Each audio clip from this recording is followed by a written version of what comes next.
Bueno, tenemos el agrado de que nos acompañe Esther Díaz con una conferencia magistral, La sexualidad virtual como modo de subjetivación. Me preguntaba cómo presentar a alguien de la trayectoria de Esther, sin mencionar sus más de 25 volúmenes. Creo que la mayoría conocen la obra de Esther Díaz. Ha sido referente de muchos de nosotros. Yo particularmente y tantos llegamos a Foucault a través de textos de Esther Díaz. Su concepción de sujeto tomada de Foucault y de sus propios pensamientos se aproxima muchísimo a lo que desde el psicoanálisis intentamos, que es rescatar la singularidad y evitar todo tipo de etiqueta, de rótulo, de estandarización en el cual cae el sujeto desde las tecnociencias hoy día, desde la medicina clásica habitualmente. Podría citar un pasaje de algo de Esther que a mí alguna vez me impactó, del libro Buenos Aires, una mirada filosófica. En el capítulo Una arqueología de Buenos Aires, es que Esther no ha dejado piedra sin estudiar, decía: en la época en que Galileo comenzaba sus estudios superiores, Juan de Garay fundaba Buenos Aires. Mientras los sabios europeos miraban hacia el cielo, los conquistadores españoles seguían buscando en el suelo. De estos ensambles maravillosos está hecho el sendero de la obra de Esther Díaz. Recuerdo, a propósito de Galileo, una poesía referida a lo que Galileo había visto, que terminaba con un simple verso que decía: alguien había visto por dentro el infinito. Esther Díaz. Muchas gracias.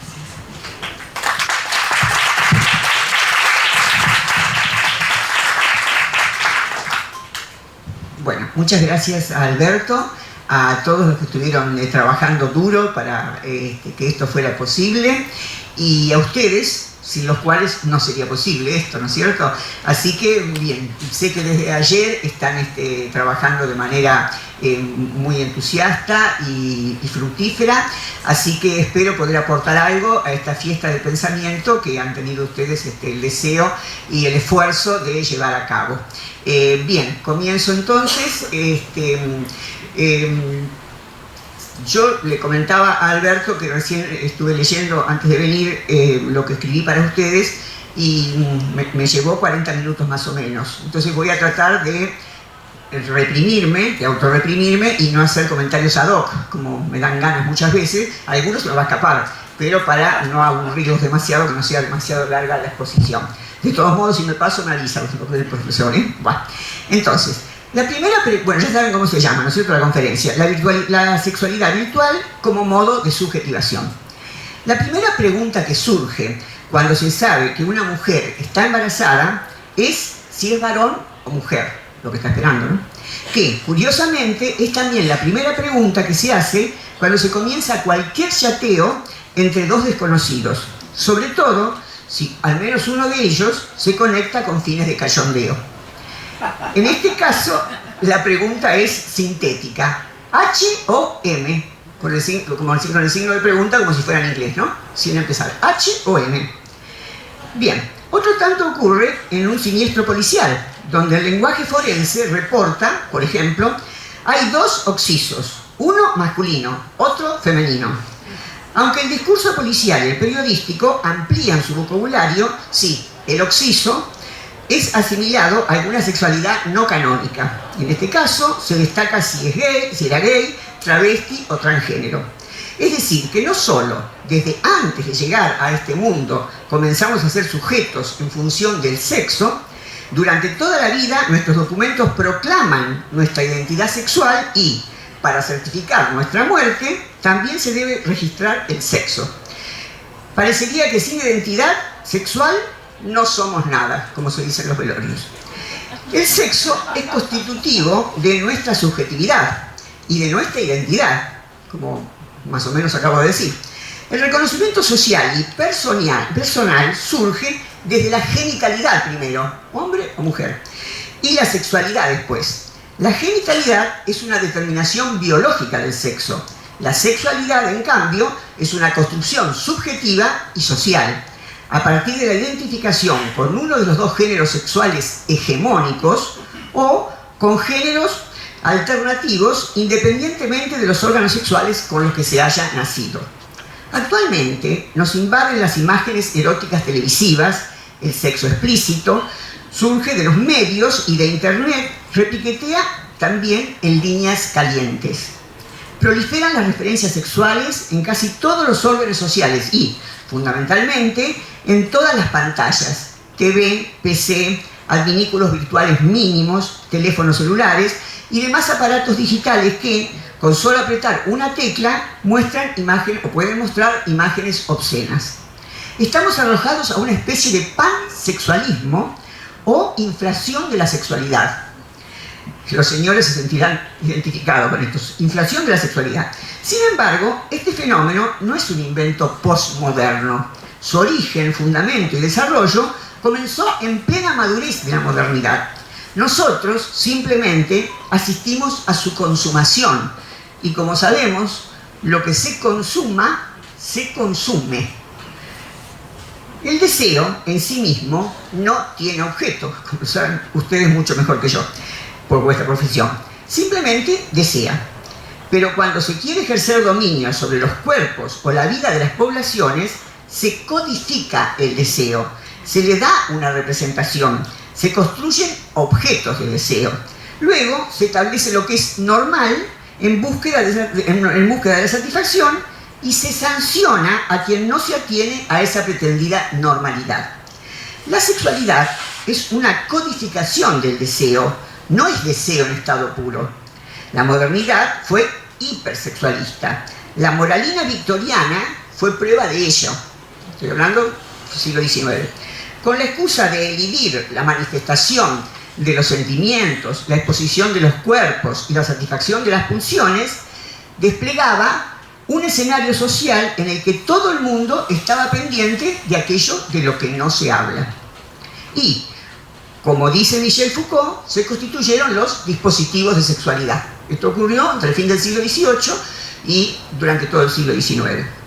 Con la excusa de higienizar las costumbres, se hurgaba los más intricados recovecos del deseo, y con la de fortalecer la moral, mediante la abstinencia, se gestaban las más recónditas perversiones. El hipersexualismo, entonces, tiene su nacimiento histórico en la madurez moderna. Nosotros simplemente estamos asistiendo a su defunción. O sea, la sexualidad, como la entendió Foucault maravillosamente a mitad del siglo pasado, desde mi punto de vista ya está muerta. Bueno, seguimos cogiendo por inercia, pero ya esa sexualidad está muerta. Bien, la sexualidad, tal como la entendió la modernidad, es una estrella apagada. Pero cuando todavía esa estrella brillaba con luz propia, se constituyó la figura de la histeria como paradigma de la frustración. También esta figura está perdiendo vigencia. La satisfacción sexual ya no responde obligatoriamente al presupuesto de la penetración, la eyaculación y el orgasmo pélvico-vaginal. Nuevas prácticas sociales han creado nuevas representaciones del deseo. Por su parte, la masturbación, tan despreciada hasta las postrimerías del siglo XX, ha comenzado a mostrar sus virtudes en épocas de mediatización, biotecnología, virtualidad y SIDA. En nuestra era digital, eludir el cuerpo material en las relaciones eróticas no necesariamente significa histeria, en sentido freudiano. Significa más bien la instauración de nuevas formas de realización del deseo que, como no podía ser de otra manera, trae aparejada nuevas formas de satisfacción, obviamente también de frustración. Hoy, quien se excita y excita a través de los medios sin consumación carnal, no necesariamente queda insatisfecho, como el histérico decimonónico, porque siendo otras las formas de desear, otras son también las formas de disfrutar. La noción de histeria en el imaginario social vigente surge de la categoría freudiana, pero se independiza de sus connotaciones técnicas. La causa de la histeria, en Freud, es la huella psíquica de un trauma de contenido sexual. Esa huella ha sido provocada por alguna agresión exterior relacionada con uno o varios acontecimientos de experiencias sexuales prematuras e insatisfactorias. Según Freud, la irrupción de la histeria en un individuo se remonta casi invariablemente a un conflicto psíquico, a una representación perturbadora que pone en acción la defensa del yo. Para que se forme un síntoma histérico, tiene que haber un esfuerzo por defenderse de una representación angustiosa. No obstante, la represión es una defensa inadecuada del yo, porque produce frustración y no logra superar el trauma vivido. La vida sexual del histérico es una paradoja sufriente, un cuerpo profundamente erotizado coexistiendo con una zona genital anestesiada. La contradicción reside en que se produce una necesidad sexual excesiva y al mismo tiempo un rechazo de la sexualidad. El deseo del histérico es un deseo de insatisfacción. Los histéricos anhelan profundamente aquello que rechazan. Son siempre el tercero excluido, o se sienten siempre como el tercero en discordia. Su fantasía es que los demás gozan algo que a él le está velado. Finalmente, hace las cosas para no consumar una relación sexual y, en caso de que la relación sexual se produzca, se las arregla para no disfrutar de ella. Un buen ejemplo de esta conducta se ve en la película Felicidad, del estadounidense Todd Solondz, en la que un individuo obeso y solitario, interpretada por Philip Seymour Hoffman, que falleció hace poco, se masturba cada noche mientras llama por teléfono anónimamente a su vecina. Y cuando la tiene en vivo en su propio departamento, se paraliza, queda mudo, no atina a hacer nada para seducirla y todo se disuelve en la insatisfacción. Algunos de los síntomas más representativos de neurosis histérica registrados en la época de Freud eran cegueras o parálisis temporarias, gemidos, balbuceos incontrolables, tics o anorexia, asco a la genitalidad. En nuestro tiempo, muchas formas del disfrute provienen de los estímulos virtuales. También se concentran en masturbaciones intensificadas por lo mediático y liberadas de antiguas moralinas. Ahora bien, virtual y real eran pares contradictorios. Ya no. Lo virtual parece que fuera lo contrario de lo real. Entonces ya no. Por ejemplo, según Gilles Deleuze, lo virtual es real. Si dos personas mantienen una relación digital, pueden desear, celar, gozar, excitarse, orgasmear. La relación es real, aunque no actual, en el sentido aristotélico, potencia y acto. O sea, la relación es real, pero todavía no fue llevada al acto de encontrarse en vivo, digamos. Lo virtual produce efectos concretos, por eso Deleuze dice que es real. Produce efectos concretos, o sea, bueno, produce celos, produce pena, produce orgasmos, o sea que es real. Si esas personas, esas dos que se han comunicado solamente por virtualidad, se encuentran realmente, se encuentran en vivo, esa virtualidad se actualiza. El supuesto subyacente tradicional era que la satisfacción normal debe provenir de la relación con un objeto de deseo, otro sujeto, heterosexual, y consumarse de manera casi bíblica. En consecuencia, si la idea regulativa de una satisfacción sexual plena es el modelo planteado, se desprende casi necesariamente que quien no observa tal conducta y se excita con otra persona sin consumación convencional es un histérico. Y esto valdría tanto para el saber científico como para la opinión cotidiana. Pero si retomamos la idea de que el deseo no es algo invariable a través del tiempo, sino una construcción social, se puede concluir que si existen nuevas prácticas sociales, se producen nuevas formas de deseo. Mejor dicho, nuevas formas de representación del deseo. Si existe la virtualidad, existen también relaciones sexuales virtuales con tanto peso ontológico como las vinculaciones concretas. Otra novedad de nuestra época es que el concepto de histeria se utiliza en la sociedad y navega por las redes. Es decir que ustedes, que la mayoría son del ambiente psi, ya tendrían que comenzar a pensar, a hacer con Lacan lo que con Lacan hizo con Freud. porque ya cambiaron los tiempos, o sea que tienen que cambiar las teorías. Bueno, ya sé que es duro y difícil, pero podríamos intentarlo. Bien, cuando las consideraciones sobre la histeria atravesaron los gabinetes psicoanalíticos y comenzaron a circular por la sociedad, fueron reducidas a cliché. Histeria pasó a ser lisa y llanamente sinónimo de algunas manifestaciones casi mecánicas, como gritar sin ton ni son, o convulsionarse, o excitarse sexualmente rehusando la consumación.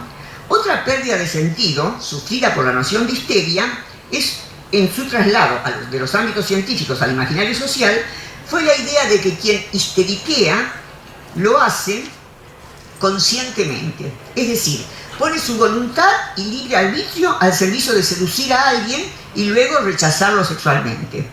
El imaginario colectivo, al despojar a ese tipo de neurosis de su condición de enfermedad, impregnó de culpa a la conducta histérica, como si el neurótico fuera responsable de los síntomas de su enfermedad.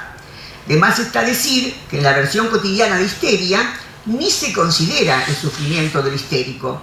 Se piensa más bien que se trata de una especie de sádico que hace sufrir a los demás y disfruta con ello. Bueno, ustedes dirían goza, pero yo digo disfruta en el sentido normal, ¿no es cierto? La insatisfacción de la histeria surgía de un modelo socialmente aceptado que era doblemente perverso. Estoy hablando de la modernidad. Era doblemente perverso, porque dirigía los flujos del deseo hacia la forma hegemónica de realizarlo y suponía una niñez asexuada, antes de Freud, ¿no? Pero en el imaginario actual las cosas son diferentes y existen multiplicidad de modelos. Se disfruta con la pantalla erotizada del cine, la TV, la PC o los juegos electrónicos, con el teléfono, con los sonidos surgidos de un aparato de audio o con la comunicación digital con un ser desconocido o con la propia pareja. O sea, yo conozco parejas que, bueno, que se conocieron chateando y aunque ahora están juntos, viven juntos, de vez en cuando cogen chateando, porque se excitan más que estando concretamente. Es decir, que el deseo está en el medio prácticamente. Las masturbaciones simultáneas a control remoto, que tiene que ver con lo que estoy diciendo ahora, vía Skype o similar, están al orden del día. ¿Y el sexo virtual no implica insatisfacciones? Por supuesto, como cualquier tipo de relación sexual puede implicarla.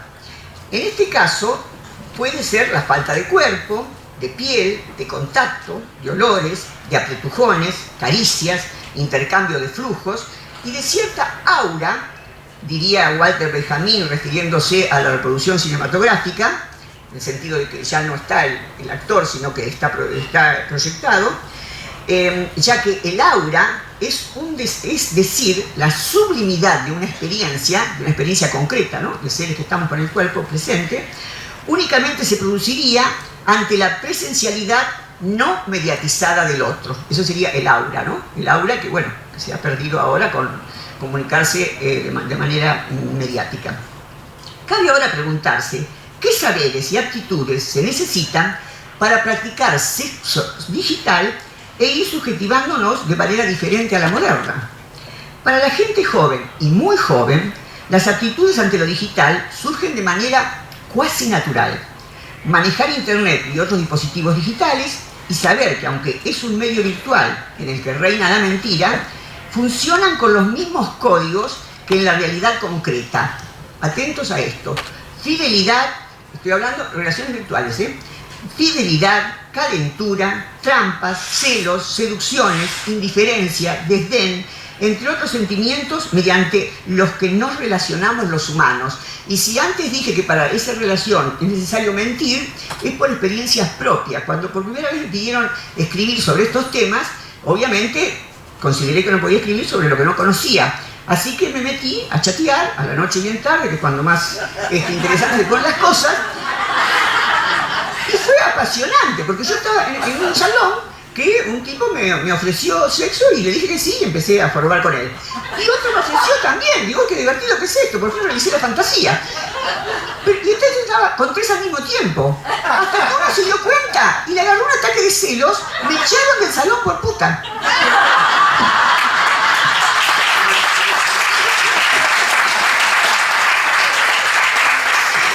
Bueno. aspecto epocal digno de ser destacado es que el deseo mediatizado o mediático viene acompañado de una revalorización de la masturbación como forma sexual cada vez más aceptada socialmente y alejada de las demonizaciones de antaño. Los millones de dólares que circulan detrás de la venta de pornografía por internet deben ser equivalentes a los millones de masturbadores solitarios que produce. El chateo está atravesado por pulsiones masturbatorias. Dije antes que la primera pregunta, al iniciarse una comunicación virtual anónima, era acerca del sexo, H o M. La segunda, acerca de la posibilidad de practicar cibersexo. A esto se puede agregar otras prácticas contemporáneas como mantener relaciones sexuales con equipos de realidad virtual o por intercambio telefónico, que es bastante común. Si esto es así, podemos también indagar por qué la masturbación fue tan denostada históricamente. Las prácticas eróticas modernas se sustentaban sobre el imaginario burgués que, a su vez, se había constituido sobre el modelo que milenariamente había impuesto la ciencia médica antigua, primero, y la religión cristiana después. Ya Hipócrates decía que era peligroso masturbarse porque los varones podían encontrar la muerte si masturbaban mucho. En el caso de las mujeres, una cosa increíble, porque siempre llevamos las de perder históricamente en este mundo machista, pero Hipócrates decía que a las mujeres no se morían si se masturbaban, pero se podían volver tontas. Tontas pero divertidas las chicas, por lo menos. Bueno, ya Hipócrates hablaba de los peligros de la masturbación, y más tarde la Iglesia Católica. No solo adhirió a ese discurso, sino que se impuso como único modelo de relación sexual lícita, la marital y solo con fines de procreación. En la modernidad el modelo se hizo laico, pero no por ello se tornó mucho más permisivo. Por ejemplo, en el siglo XVIII, como lo cuenta Foucault en Vigilar y Castigar, se inventaron máquinas para que los chicos no se masturben. Actualmente se puede decir que la tecnociencia y los medios son los mejores amigos de la masturbación. Los medios virtuales gratifican en sí mismos o brindan abundante material para masturbarse. El autoerotismo parece llamado a constituirse en la menos riesgosa de las satisfacciones sexuales. 2 puntos. No produce hijos indeseados, no contagia virus y no se carga con todas las obligaciones que exige el mantenimiento de una pareja real. Pero tiene fuertes limitaciones, obvio. Por su parte, la tecnociencia médica, que tradicionalmente estuvo en contra de la masturbación, ahora la acepta y la promueve. La fecundación in vitro necesita masturbadores solitarios, se los excita mediante videos, revistas pornos y juguetes sexuales esparcidos por la séptica sala de centros especializados en inseminación artificial. O sea que la misma ciencia necesita masturbadores. Se podría decir que la biotecnología ha contribuido a elevar el nivel de aceptación social de la masturbación. Esto hace que desde el punto de vista moral se la mire con otros ojos, pues la ciencia, al hacerse partícipe de su desarrollo, en cierto modo ha validado la autosatisfacción sexual. ¿Podríamos decir entonces que la era de la penetración llega a su fin? Sí y no. La penetración convive con el sexo mediatizado o masturbado, que no necesariamente es solitario o dirigido al propio cuerpo. También puede haber interrelación sin penetración tradicional y con satisfacción mutua. Estamos asistiendo a la desatanización del goce sexual.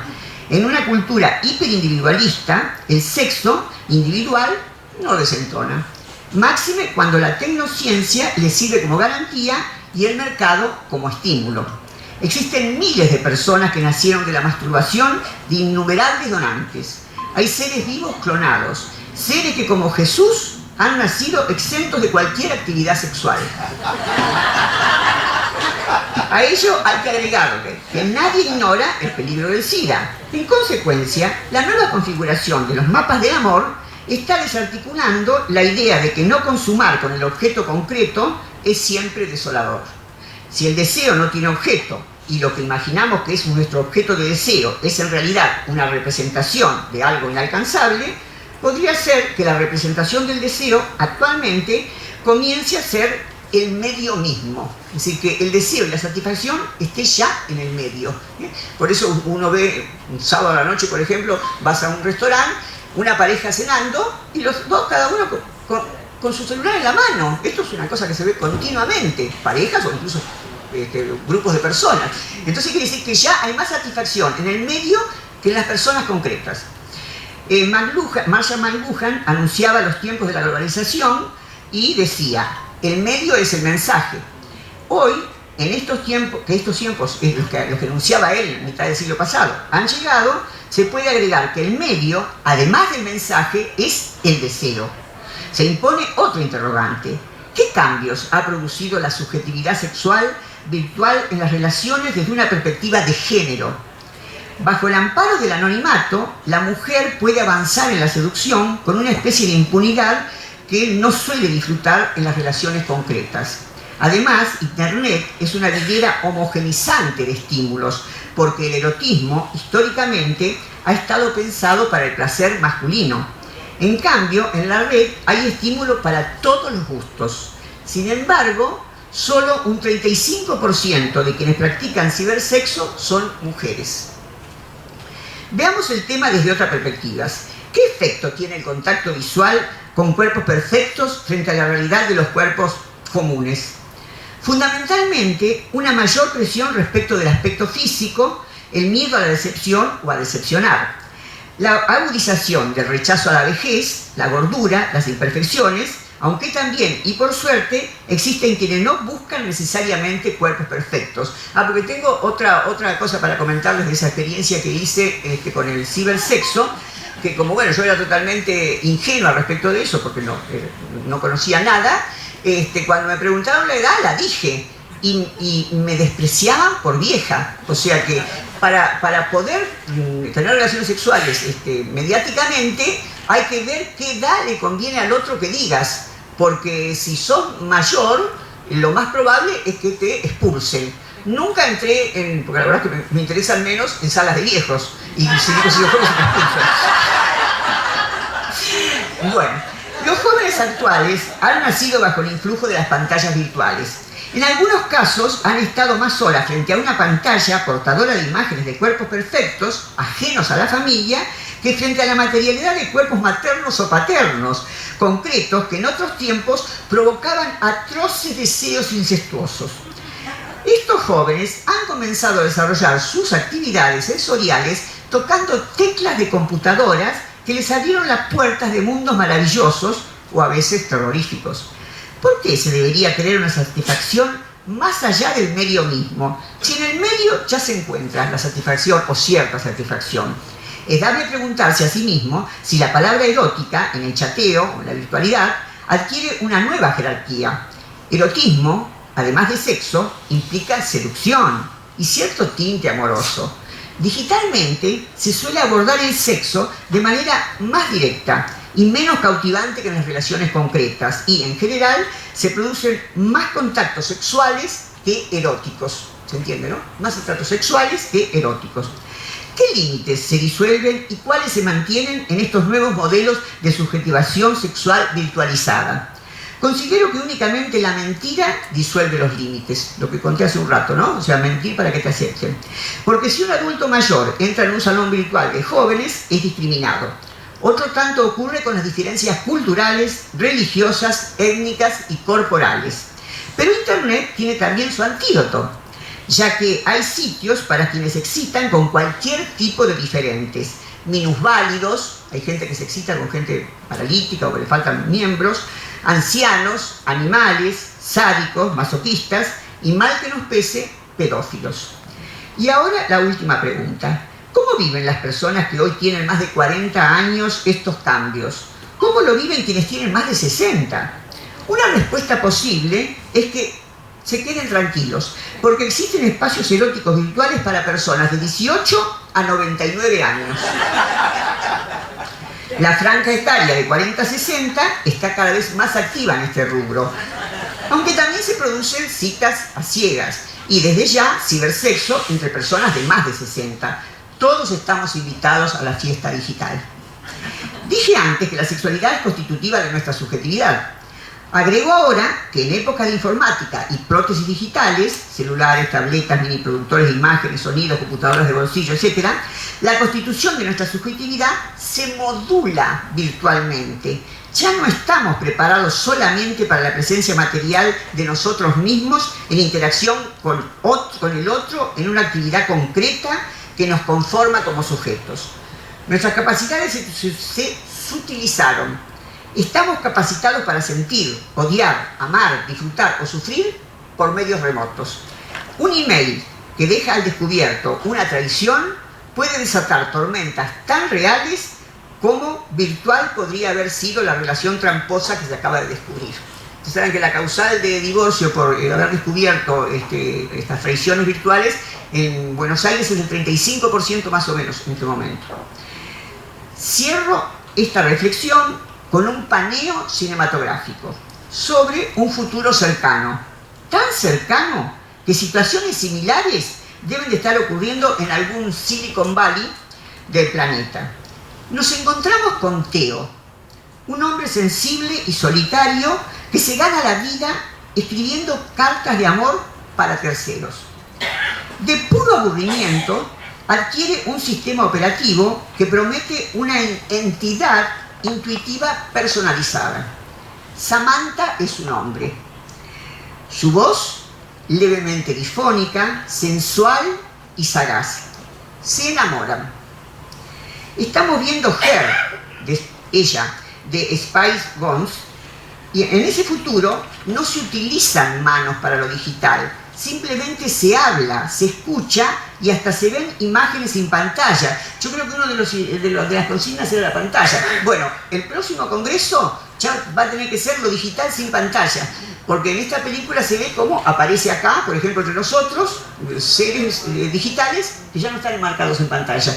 O sea que esto ya de manera hipotética y en algún momento, en algún caso experimental, ya existe, ¿no es cierto? La virtualidad sin pantalla. Samantha, el ser digital del que se enamora el personaje, dispone las cosas para que un día Teo, que hasta ese momento era un escritor fracasado, como les dije antes, escribía cartas de amor para terceros, recibe un regalo inusitado. Un libro impreso con sus cartas anónimas y su nombre en la portada. ¿Se acuerdan que dije que era un escritor fracasado? Y Samantha se ocupó, con esa inteligencia superior que tiene, de arreglar con una editorial para que hagan libros con los escritos de él y que un día él recibiera una cosa concreta. De un ser virtual recibió un libro concreto como autor. Esta inesperada actitud proveniente del mundo virtualizado no deja de ser un guiño contra los profetas del fin de la materialidad y del fin de la historia. Presenta asimismo un nuevo desafío a la lucha por la aceptación de los diferentes. ¿Sería posible zafar del humanismo y equipararnos sin subordinaciones, no solo con las diferencias biológicas, sino también con seres virtuales como la inteligente e irresistible Samantha? Muchas gracias.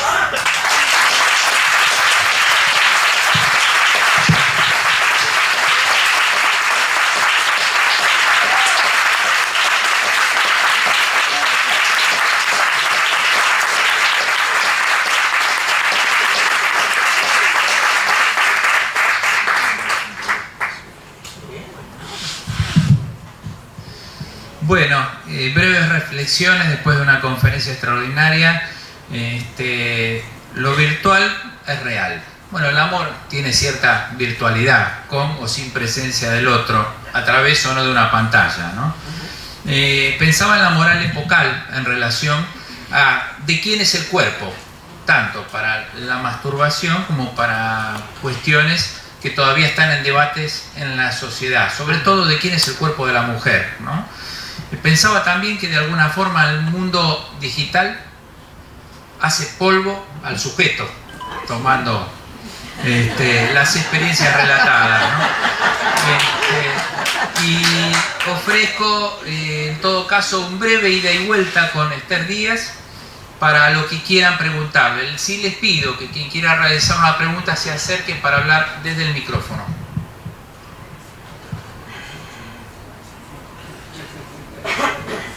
Eso sí que poner el cuerpo, ¿no?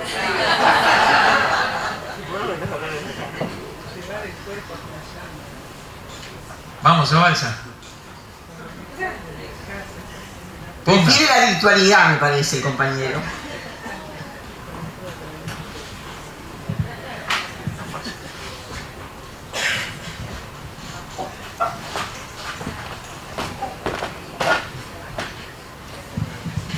Bueno.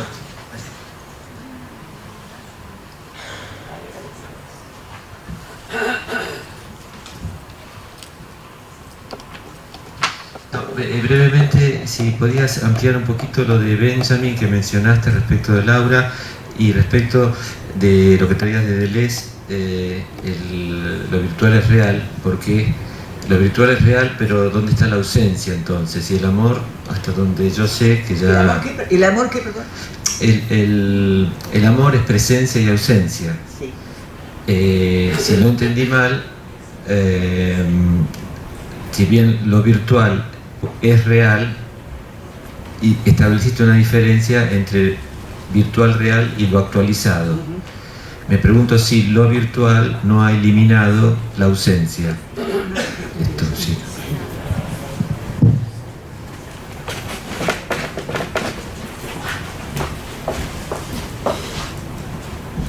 Bien, respecto de Walter Benjamin, piensen que él era contemporáneo del invento del cine, del cinematógrafo. Entonces, bueno, acostumbrado a ver teatro, a ver conciertos, a estar todo en vivo y en directo, cuando él empezó a ver las representaciones que vemos en el cine, y que bueno, para nosotros es lo más común y puede gratificarnos o hacernos sufrir o hacernos reír o llorar, etc., era una cosa inaceptable. Incluso él no creía nunca que podía llegar a ser obra de arte, como hoy es el cine cuando es buen cine, ¿no es cierto? Entonces la crítica que hacía conceptualmente es que cuando uno está frente al otro, si esa relación es armónica, o sea, si se establece realmente una comunicación, o si está frente a una obra de arte, por ejemplo vas al Vaticano y ves la Piedad, se produce un aura, es decir, una representación imaginaria del orden de lo sublime. ¿Y qué es lo sublime? Esta palabra en filosofía viene desde Kant, o sea, él le dice sublime aquello que es de tal magnitud que nuestra mente no se lo puede representar. Por ejemplo, está el sublime matemático, que es la noción de infinito. O sea, ¿por qué es sublime? Pues no tenemos manera de representarnos qué cosa sea el infinito. Todos entendemos cuando decimos la palabra infinito, pero no podemos tener una representación del infinito como si yo digo ahora la isla de Pascua. Todos tenemos una representación. Del infinito no hay posibilidad de representación. Entonces, esto que no alcanza la representación a abarcar es del orden de lo sublime, por ejemplo, en la ciencia. Y en el arte, esa aura se da en la presencia del actor que está brindándose directamente en vivo y en directo, diríamos hoy, ¿no es cierto?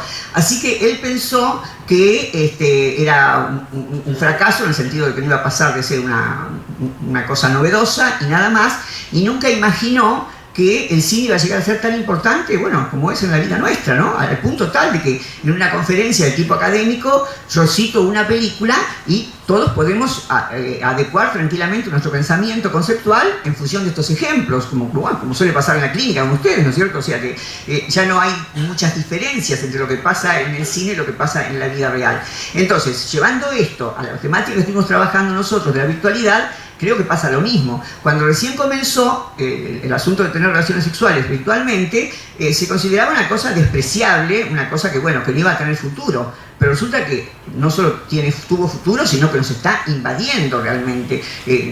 Mientras escucho una conferencia, puedo tranquilamente sacar un aparatito del bolsillo y estar mirando a una pareja cogiendo. Es decir, que esto es una cosa que ya se instaló, y yo diría que ese aura, si tal cosa existe también ya para lo digital, si hay una buena onda y una buena relación, por supuesto, como el aura que se produce cuando en vivo. Así que por ese motivo lo cité a Benjamin, porque creo que con la virtualidad sexual y con la masturbación pasó exactamente lo mismo que con el cine. Algo que en primer momento se creyó que iba a ser una cosa intrascendente, pasó a ser una de las artes que admiramos, ¿no es cierto? Entonces, el sexo virtualizado, que se tomó como una chanchada en un primer momento, y bueno, hoy en día se ha instalado y está entre nosotros. Entonces, esto creo que tiene relación con la segunda pregunta que me hacía el compañero, que es respecto de lo virtual es real. Y entonces él me preguntaba qué pasa con la figura de la ausencia.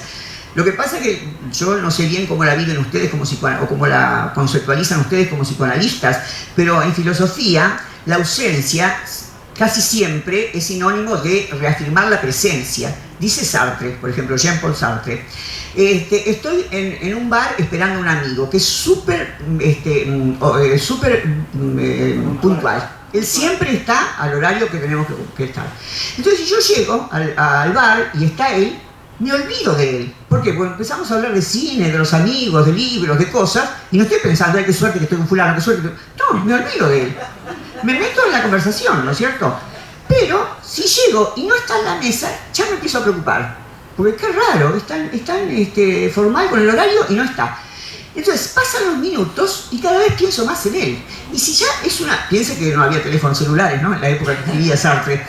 Y si ya pasó una hora y no aparece, entonces la ausencia me hace cada vez más patente la presencia. Es decir, que la presencia paradójicamente se produce por ausencia.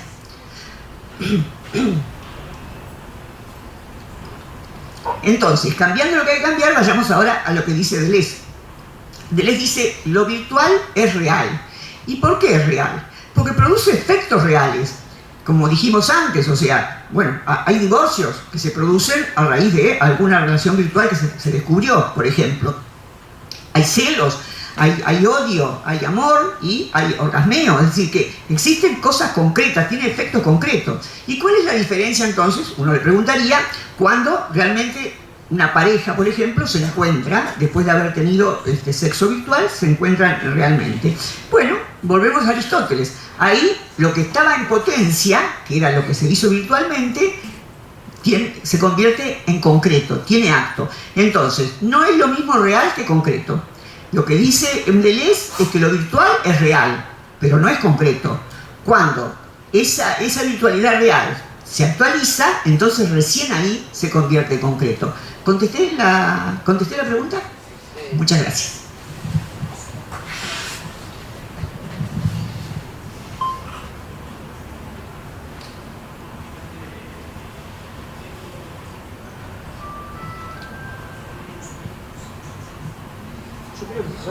Yo creo que si es menos represivo y deja hablar a la gente desde allí, que la gente se anima. ¿Puede ser?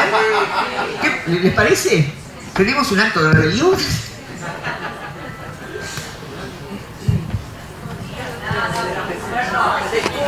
Pero se escucha, Alberto. Alberto. No. A ustedes no se los escucha. Alberto. Bueno, acá viene una valiente, muy bien. Aquí el micrófono.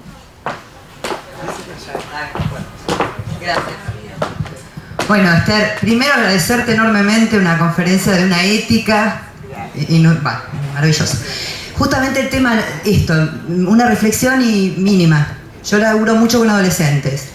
Y esto que decías del deseo, el otro día vino una paciente adolescente y me dice, me puso me gusta, pero ¿qué me quiere decir?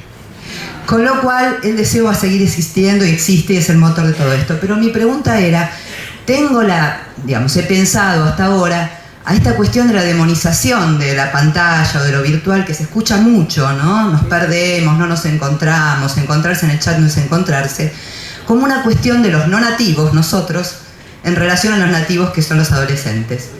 Creo que los adolescentes con esto nos dejan fuera, está buenísimo, y nosotros tenemos miedo. Pero mi pregunta era cómo lo pensás vos desde un lado más sociológico, más macro, más abarcativo, porque creo que pusiste el dedo en la llaga cuando hablas de una demonización de lo virtual. Digo, ¿cómo lo pensás en términos de sociedad? Muchas gracias por la pregunta. Bueno, yo creo que es el temor al cambio que los seres humanos tenemos de una manera cuasi natural. Ustedes fíjense que todo cambio en un primer momento es tomado de manera de rechazar, porque bueno, uno está acostumbrado con determinado modo de vida y es un poco como el bebé que se hizo caca, por ejemplo, y que se siente cómodo con ese calorcito que tiene en su cuerpo. Pero ¿qué pasa? Que si pasan muchas horas y sigue así, va a empezar a lastimarse y va a terminar la comodidad. Entonces, cambiando lo que hay que cambiar, yo creo que nos pasa a nosotros lo mismo, a nosotros, ¿no? A las generaciones que no nacimos virtualizadas, respecto de estas nuevas tecnologías. Es decir, nos produce miedo el cambio, como a un genio como Walter Benjamin le produjo el cine. Hoy parece inaceptable que alguien pueda decir las cosas terribles que decía él del cine, también que no conoció a Bergman, no conoció el cine que conocimos nosotros, pero no le veía posibilidad ninguna. Así que yo creo que cuando venga el recambio realmente, o sea, cuando esta generación, que ahora por ejemplo a un chico de 3 años maneja algo digital mejor que la mayoría de los que estamos acá, bueno, que entonces eso va a estar incorporado y el día que apareciera otra forma de relacionarse, estos jóvenes revolucionarios van también a ser los reaccionarios de mañana. Nuestro Arturo Jauretche decía: los argentinos, y yo creo que vale para todos, no solamente para los argentinos, nos subimos al caballo por la izquierda y nos bajamos por la derecha. Entonces, creo que eso es lo que está pasando ahora con los nuevos medios. Todavía no tenemos armas como para estar en la izquierda, pero ellos sí están en la izquierda. Nosotros ya lamentablemente estamos en la derecha. Pero también di algunas muestras, algunos ejemplos, como a pesar de mi edad provecta, por ejemplo, puedo disfrutar de los beneficios de la virtualidad. Por supuesto, los maleficios todos los conocemos, ¿no es cierto? Nombré pedofilia, pero bueno, todos conocemos la historia de lo que puede... Como toda la producción humana, ¿no es cierto? Puede servir para el bien, puede servir para el mal.